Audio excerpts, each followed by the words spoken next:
এইরকম একটা কোরআনের অনুষ্ঠান শোনার জন্য আপনাদের কবির কলিকাতা কি বাড়ি জানো,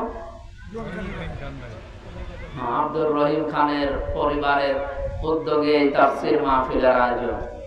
এটা কোনো রাজনৈতিক ব্যানারও দেওয়া নেই, আছে পারিবারিক ভাবে উদ্যোগ নিয়ে এত বড় বিশাল আয়োজনে আপনাদেরকে ডাক দিল। আজ কয়েকদিন ধরে মনে হয় প্রচার চলছে, পোস্টার করেছি, ফেসবুকে দিয়েছি। এতগুলো বিষয় শোনার পরেও যারা আসলেন না তাদের অনেক লাভ হয়েছে।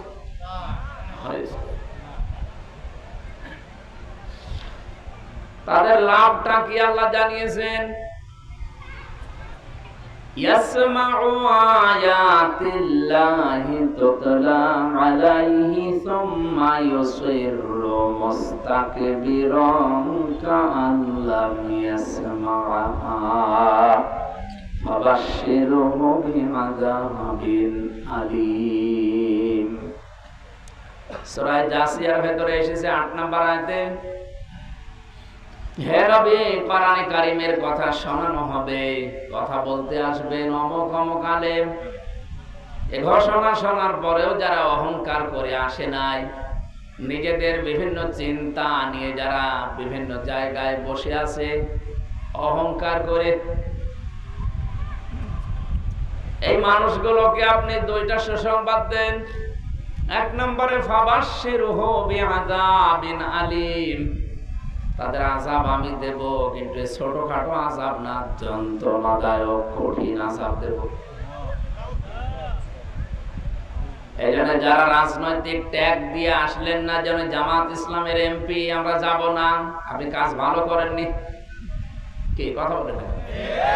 আরে ভাই আমার ঠোঁট কাটা, আমি কোনো কিছু লুকাতে পারি না, আর মরণ পর্যন্ত মনে হয় লুকাবো। এই জন্য বাংলা কথা বলছে, যারা আসেন নাই খুব লাভ হয়নি আপনাদের। যে চিন্তা করে হোক, হয়তো এই চিন্তা করে আসলেন না, ওই জন্য জামাত ইসলামী থেকে এমপি হয়েছে, উনি জামাতের কথা বলবে না। জামাতের কথা বলার জন্য রাজনৈতিক বহু অনুষ্ঠান আমার আছে, আমার আল্লাহ একটা জায়গাও করে দিয়েছে, সংসদ ভবন। কথা বললে সেখানে বল। এই জায়গায় তো আপনি ওই চিন্তা নিয়ে বসে আছেন রাত দোকানে, ওই যে রাস্তায় এখনো আছেন যারা, আমরা বারবার আহ্বান জানিয়েছি আসেন, কারণ এই ময়দানটা মনে হচ্ছে এটা প্রাইমারি স্কুলের ময়দান না, এটা এখন জান্নাতের ময়দান। সুতরাং জান্নাতে কোনো জাহান্নামী মানুষ যদিও আসতে পারবে না, আমি বললেও হবে না। জান্নাতের ভেতরে কোনো জাহান্নামী মানুষকে আল্লাহ প্রবেশ করতে দেবে না। আর যদি কাউকে জান্নাতে আল্লাহ একবার প্রবেশ করায়, ওরা আর কোনোদিন বের করেও দেবে না।